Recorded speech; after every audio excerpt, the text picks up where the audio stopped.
उहो सूबेदार जेल अंदरि वॾो नमाज़ी थी वियो हुयो।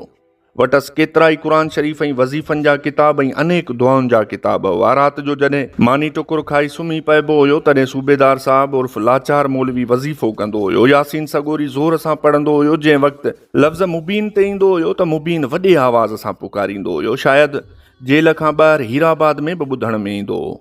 निंड फिटी वेंदी हुई त सभिनी कैदियुनि लाइ आज़ार हो। असां सूबेदार साहब खे अर्ज़ु कयो त अलाह साईं ॿोड़ो कोन्हे, अवां आस्ते पढ़ो, ॿियनि जी निंड न फिटायो। सूबेदार साहब जंहिंमें पुलिस जो रूह हुयो तंहिं सुबुह जो असां ख़िलाफ़ ॿियनि कैदियुनि वटि इश्ताल अंगेज़ी वारी प्रोपेगेंडा कई। हिकिड़ी राति सूबेदार साहब वज़ीफ़े में मुबीन जूं दाहूं कयूं त कामरेड गुलाम अमन लेगारी डंडो खणी हिन ते वरियो त बसि कर, न त मुंहिंजो मुबीन डंडो थो अचई।